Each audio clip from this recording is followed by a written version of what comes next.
नमस्कार। गिरीश गुप्ता के चैनल में आपका स्वागत है। आज बात करते हैं हैदराबाद बेस्ड एक कंपनी की। और ये जो कंपनी है ये सोलर सेल और सोलर मॉड्यूल्स का मैन्युफैक्चर करती है। कंपनी का नाम है प्रीमियर एनर्जीज लिमिटेड। और इस कंपनी के बिजनेस मॉडल के अध्ययन करने का अनुरोध हमें अशोक कुमार जी से प्राप्त हुआ है। तो आज का जो ये वीडियो है ये एक रिप्रेजेंटेटिव वीडियो है, यानी इस वीडियो की सहायता से यानी प्रीमियर एनर्जी का जो अगर आप बिजनेस मॉडल समझ लेंगे तो आप कई सारी कंपनीज का बिजनेस आसानी से समझ पाएंगे। चाहे वो वारी एनर्जीज हो या विक्रम सोलर हो या वेबसोल हो। तो आज का वीडियो बड़ा ध्यान से सुने आप। और इसमें हम ये भी बताएंगे कि क्या इसमें कोई पॉलिसी पुश है या ये अपने आप में इस तरह की कंपनीज हैं जो अपनी किसी खास कारण से आगे बढ़ रही हैं। तो शुरुआत करते हैं कंपनी के इतिहास से। तो कंपनी का जो की स्थापना एक प्राइवेट लिमिटेड कंपनी के रूप में हुई 1995 में। और इसके जो संस्थापक हैं सुरेंद्र पाल सिंह सालूजा, ये इस कंपनी के अब चेयरमैन और होल टाइम डायरेक्टर हैं। इस कंपनी का नाम संस्थापना के समय Premier Solar Systems Private Limited हुआ करता था। जुलाई 2019 में इस कंपनी को का नाम चेंज कर दिया गया और इस कंपनी का नाम रख दिया गया प्रीमियर एनर्जीज प्राइवेट लिमिटेड, जो अब इनका नाम है। तो उस समय प्राइवेट लिमिटेड थी और नाम इन्होंने ये चेंज कर दिया। सितंबर 2019 में इस कंपनी को पब्लिक लिमिटेड के रूप में कन्वर्ट कर दिया गया और जो आज का नाम है वो ये इस कंपनी का हो गया प्रीमियर एनर्जीज लिमिटेड। 2024 अगस्त में इनका आईपीओ आया और जो आईपीओ दिया वो 450 रुपीज़ 450 रुपये पर शेयर में इन्होंने अपना आईपीओ प्राइस रखा। और अब इसका भाव अगर देखें तो लगभग 980 रुपये का है। तो आप समझ लें कि लगभग 2 साल में डबल से ज़्यादा ये शेयर हो चुका है। तो बड़ा शानदार रिटर्न इस कंपनी ने अपने निवेशकों को दिया है, खासकर उन लोगों को जिनको आईपीओ के टाइम में ये शेयर अलॉट हुआ। अब कंपनी के बिजनेस के बारे में जानते हैं। तो देखिए, जैसे मैंने वीडियो के शुरू में बताया, ये जो कंपनी है ये दो एरिया में काम करती है। एक सोलर सेल बनाती है, एक सोलर मॉड्यूल बनाती है। दूसरी बात ये कि ये जो है कुछ ईपीसी कॉन्ट्रैक्ट यानी ठेकेदारी वाला काम भी करते थे। भाई आपने सोलर मॉड्यूल बना लिया, अब उसको कोई किसी को आवश्यकता है कि मेरे पे सोलर मॉड्यूल लगा भी दो, तो वो जो ठेकेदारी वाला जो काम है ना, वो भी ये काम करते थे या करते हैं। और इसके बाद ये एएमसी जो है, जो मेंटेनेंस होती है, तो मेंटेनेंस का काम भी ये करते हैं। लेकिन ये पूरा बिजनेस समझने से पहले आपको ये जो सोलर मॉड्यूल है ना या सोलर सेल किस प्रकार से बनाए जाते हैं और फाइनली उनका उपयोग सोलर सिस्टम में या रूफटॉप सिस्टम में किस प्रकार से किया जाता है, उसको समझना बड़ा आवश्यक है। उसके बाद ही इस कंपनी की ग्रोथ के बारे में या इस कंपनी में जो रिस्क है वो आप समझ पाएंगे। तो देखिए, इसकी वैल्यू चेन समझने के लिए यानी कहाँ से इसका रॉ मटेरियल आता है, बिल्कुल शुरू से रॉ मटेरियल और अंत में इसका उपयोग कहाँ होता है, उस रॉ मटेरियल का फाइनली मतलब सोलर पार्क जब बन जाते हैं या सोलर कोई पावर प्लांट बनता है तो वो उसकी शुरुआत कहाँ से होती है, उसको वैल्यू चेन बोलते हैं। तो देखिए, इसकी जो वैल्यू चेन शुरू होती है वो शुरू होती है पॉलीसिलिकॉन से। तो पॉलीसिलिकॉन एक मटेरियल है, ये जो है सैंड से निकाला जाता है।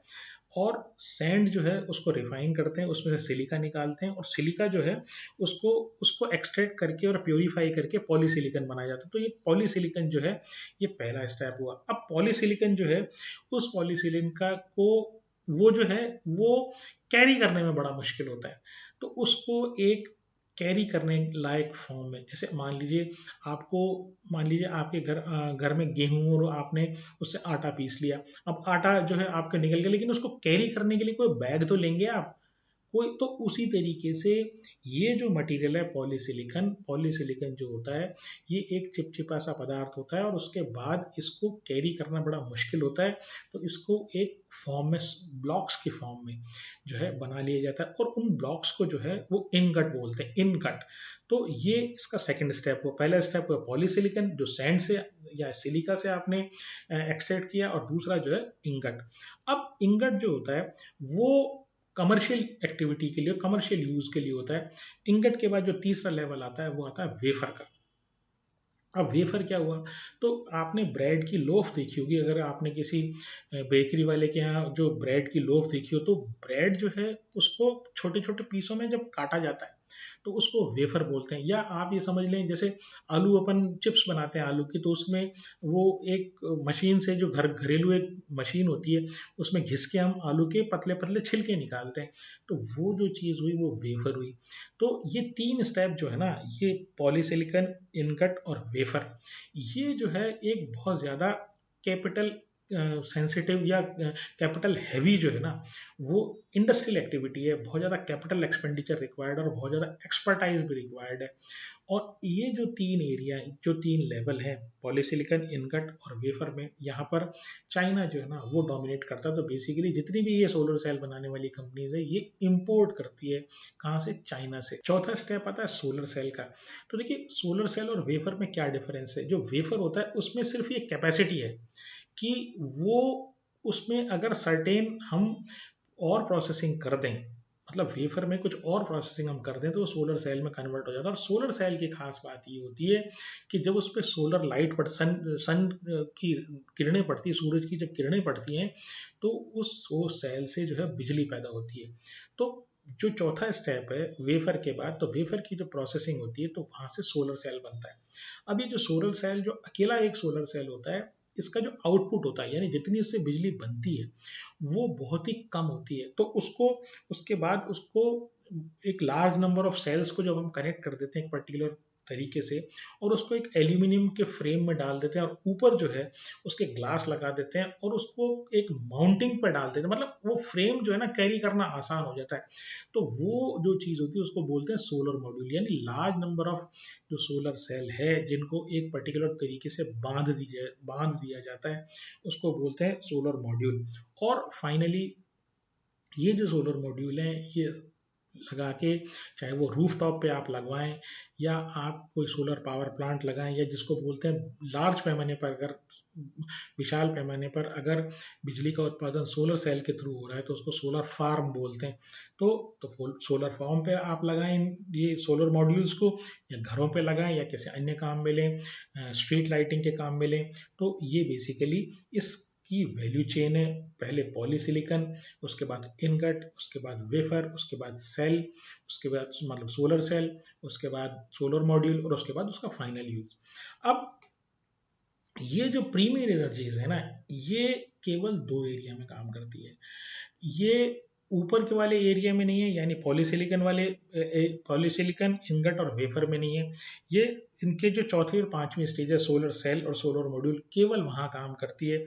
यानी कि ये जो है वेफर या इनगट जो है ना, ये बाहर से मंगवाते हैं, या तो इंडिया से मंगाएंगे, इंडिया के कोई सप्लायर होगा वहां से, या चाइना से, या किसी और कंट्री से ये मंगाते हैं, खुद उत्पादन नहीं करते हैं। सोलर सेल से जो 2026 में जो इनके रिजल्ट्स है, मार्च 2026 में जो इनके रिजल्ट थे, उसमें इनका जो टोटल रेवेन्यू का 58% जो था वो सोलर सेल बनाने से आया, और जो 48% जो रेवेन्यू था वो 42% जो इनका रेवेन्यू था वो सोलर मॉड्यूल से आया।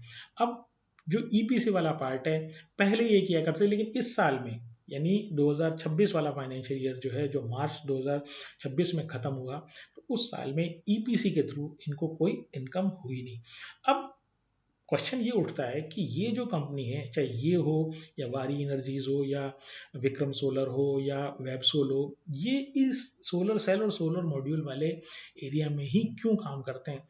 तो देखिए, जैसे मैंने वीडियो के शुरू में बताया कि भाई ये जो इंगट, वेफर और पॉलीसिलिकॉन वाला जो मामला है ना, ये बहुत ही कैपिटल इंटेंसिव है, बहुत ज़्यादा कैपिटल की आवश्यकता होती है। और वहाँ पर तकनीकी जो रिक्वायरमेंट होती है ना, वो बहुत, मतलब स्पेशलाइज्ड इक्विपमेंट आपको चाहिए, मतलब हेडेक का काम है। यहाँ पर इस वाले एरिया में, सोलर सेल वाले एरिया में या सोलर मॉड्यूल वाले एरिया में, आपका जो लो कैपेक्स की रिक्वायरमेंट है, ज़्यादा पैसा आपको लगाना नहीं पड़ा, एक फैक्ट्री लगाई, वेफर मंगाया, प्रोसेसिंग की, और आपका सोलर सेल बना लो, और सोलर सेल का अगला स्टेप है उसको फ्रेम माउंटिंग कर दो, उसमें मोर देन वन सेल लगा दो, तो सोलर मॉड्यूल बन जाएगा। और फिर आपने ठेका ले लिया तो जाके उसको इंस्टॉल कर दो, तो वो ईपीसी हो गया। तो ये काम बिना हेडेक का ऐसा काम है जिसमें मार्जिन तो ज़्यादा है, हेडेक कम है, और साथ ही साथ इसमें रैंप अप जो होता है ना, कैपेसिटी को रैंप अप करना, रैंप अप का मतलब इंक्रीज करना। भाई मेरे पास डिमांड आ रही है मान लीजिए, तो डिमांड की जैसे जैसे डिमांड आती है वैसे वैसे आप अपनी जो फैक्ट्री की कैपेसिटी ना, इनकी प्रोडक्शन कैपेसिटी वो आसानी से इम्प्रूव कर सकते हैं। ऑर्डर बुक जो है वो मार्च 2026 में 14,000 करोड़ की ऑर्डर बुक है। अब ये ऑर्डर बुक और ये डोमेस्टिक 100% डोमेस्टिक कंजम्पशन का कारण ये वो हम डिस्कस करते हैं। तो देखिए 2022-23 तक हुआ ये करता था कि भारत में जो सोलर सेल या सोलर मॉड्यूल्स लगते थे वो जो है वो 80 to 85% इम्पोर्टेड हुआ करते थे। उसका कारण ये कि भारत के जो मैन्युफैक्चरर हैं वो बाहर की टेक्नोलॉजी से compete ही नहीं कर पाते थे। गवर्नमेंट ने एक पॉलिसी पुश स्टार्ट किया, इसके बाद तो उन्होंने एक बेसिक कस्टम ड्यूटी जो है, कस्टम ड्यूटी मतलब इम्पोर्ट ड्यूटी जो है वो, अगर आप इंपोर्ट करेंगे सोलर सेल्स को तो उसको बढ़ाकर उन्होंने 25% उसके ऊपर ड्यूटी लगा दी। मतलब बाहर से इंपोर्ट करेंगे तो 25% एक्स्ट्रा आपको देना पड़ेगा, और सोलर मॉड्यूल के ऊपर जो 40% ड्यूटी कर दी। तो इसके कारण क्या हुआ कि जो इंपोर्ट था ना सोलर सेल का और सोलर मॉड्यूल का, वो हो गया महंगा। फिर इसके बाद उन्होंने एक और स्कीम लॉन्च की, वो है approved list of models and manufacturers, या संक्षेप में कहें तो ALMM1, ये स्टेज 1। तो अब उसमें ये कहा कि भाई गवर्नमेंट में या पब्लिक सेक्टर में या गवर्नमेंट से रिलेटेड कोई भी जो ऑर्डर होगा या ठेका होगा, उसमें केवल और केवल जो है वो जब स्वदेशी मॉड्यूल्स जो सोलर मॉड्यूल होंगे, सोलर मॉड्यूल, सोलर सेल नहीं, सोलर मॉड्यूल, वो काम आएंगे। और तीसरा जो पॉलिसी चेंज था वो ये था कि domestic content requirement, domestic content requirement DCR।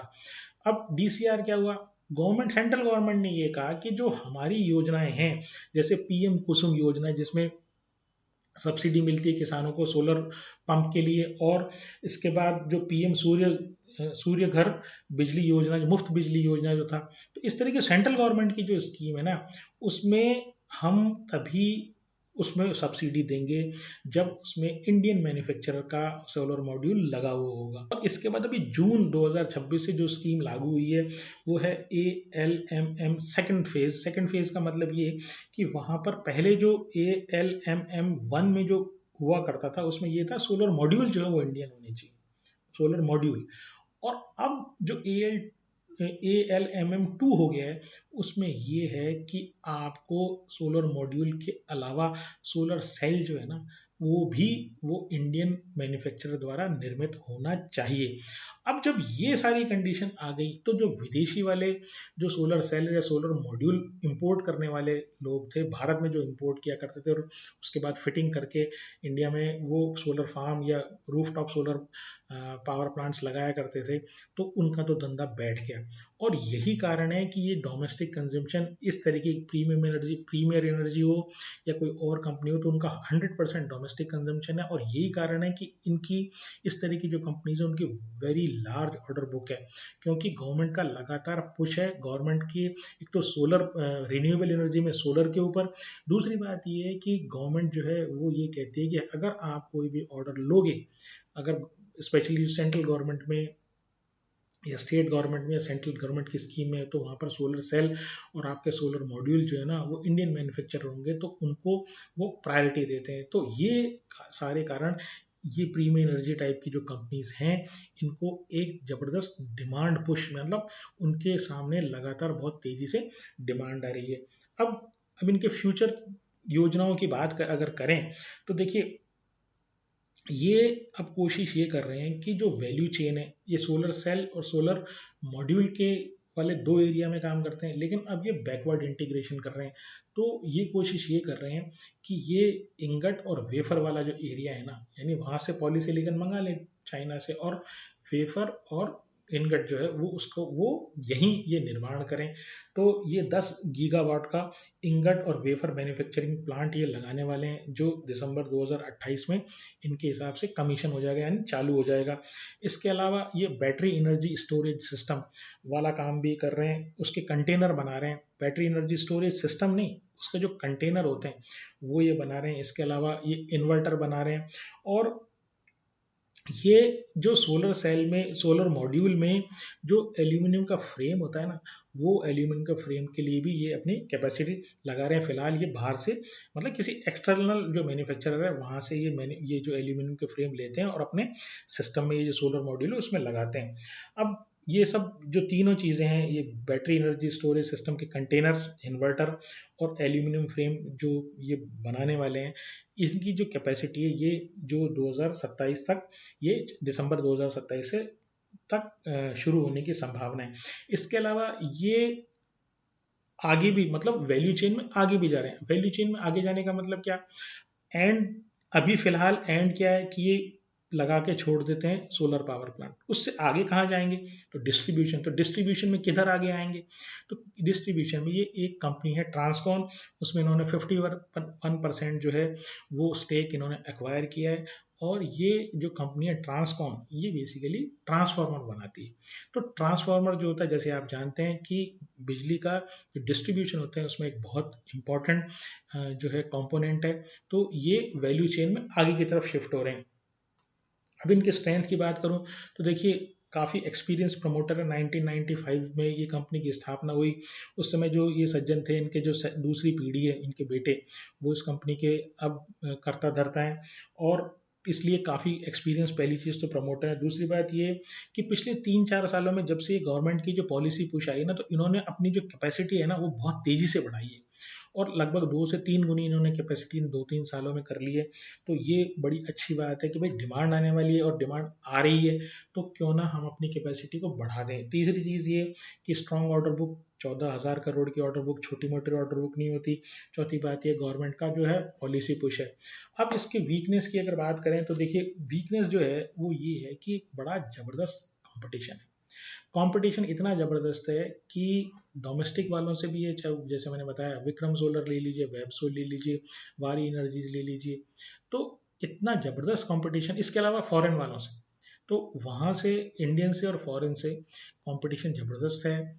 और इस कारण से कोई ऐसा यूनिक प्रोडक्ट ये नहीं बनाते कि भाई ऐसा यूनिक प्रोडक्ट बनाए जो कोई और बना ही नहीं सकता।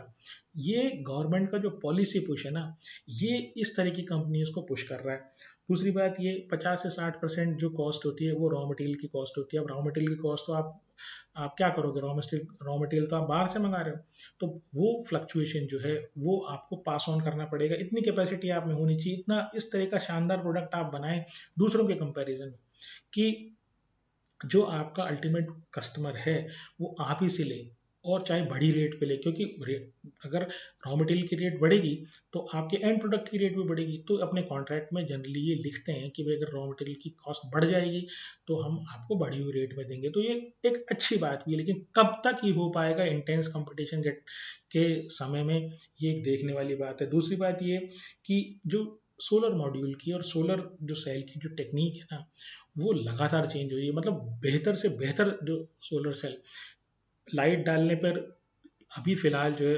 18-20% एफिशिएंसी आती है। एफिशिएंसी का मतलब ये कि जितनी, जैसे 100 यूनिट लाइट, सोलर लाइट गई, तो उसमें से 20 यूनिट जो है ना, वो केवल 20 यूनिट ही हमको इलेक्ट्रिसिटी मिलती है।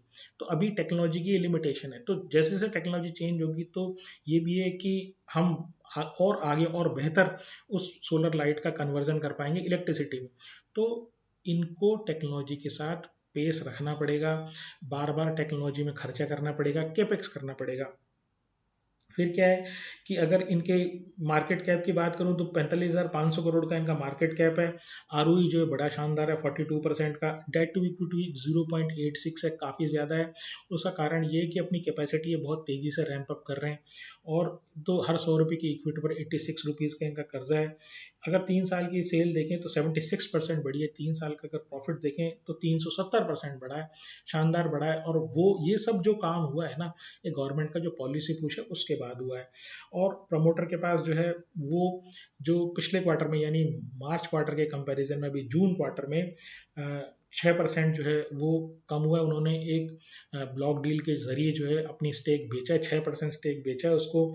एफआईआई और डीआईआई ने खरीदा है। तो एफआईआई के पास फिलहाल 8% है, और डीआईआई के पास 18% और पब्लिक के पास 15% है। तो अगर इस वीडियो को समराइज करूं तो देखिए बात यह है कि इस तरह की कोई भी कंपनी आप ले लीजिए, सिमिलर सा बिजनेस मॉडल है। आपको ये देखना है, ये थीम जो है सोलर सेल और सोलर मॉड्यूल वाली थीम जो है ना, अपना टाइम पूरा कर चुकी। अब आपको उन कंपनीज को छांटना है कि ये कंपनी बंद नहीं होने वाली। बात ये है कि कौन सी कंपनी अपने आप को पोजीशन करती है एक यूनिक प्रोडक्ट में, तो जैसे ये ट्रांसफार्मर की तरफ जा रहे हैं या इंगट की तरफ जा रहे हैं, तो वहाँ से ये किस प्रकार से अपने आप को अपने बिजनेस को स्टेबलाइज करते हैं। ये गवर्नमेंट का जो पॉलिसी पुश है ना, ये आज है और कल नहीं है। ऐसे भी होगा, अगर ओवर कैपेसिटी हो जाएगी तो जो सरकार ये जो सब्सिडी वगैरह दे रही है ना, इसको देना बंद कर देगी। तो इसलिए आप ये जो कंपनी है प्रीमियम एनर्जी टाइप, या वेबसोल हुआ, या भारी एनर्जीज हुआ, या विक्रम सोलर हुआ, इन कंपनीज में आपको ये देखना है कि इनका यूनिक पॉइंट क्या, ऐसा क्या है जो इनको और कॉम्पिटिटर से अलग करता है। सोलर सेल और सोलर मॉड्यूल जो है वो बहुत ही ऑर्डिनरी टेक्नोलॉजी अब हो गई है। फिलहाल कंपनी में कोई डिमांड, कोई प्रॉब्लम नहीं है। डिमांड आती आती रहेगी इस कंपनी की जब तक सरकार का पॉलिसी पुश रहेगा। तो आपको ऐसी कंपनीज को जब ये नीचे गिरें और स्टेबलाइज हो जाएं, तो अपने फाइनेंशियल एडवाइज़र की सलाह से बात करके, बिजनेस मॉडल समझ के, और फिर आपको निर्णय करना है कि इस कंपनी में क्या आपको एक्शन लेना है। मेरी इस शेयर में या किसी अन्य शेयर में खरीदने या बेचने की कोई राय होती नहीं है। अगर आपको मेरा प्रयास पसंद आया हो तो चैनल को सब्सक्राइब करें, वीडियो को लाइक करें और शेयर करें। नमस्कार, धन्यवाद, जय हिंद।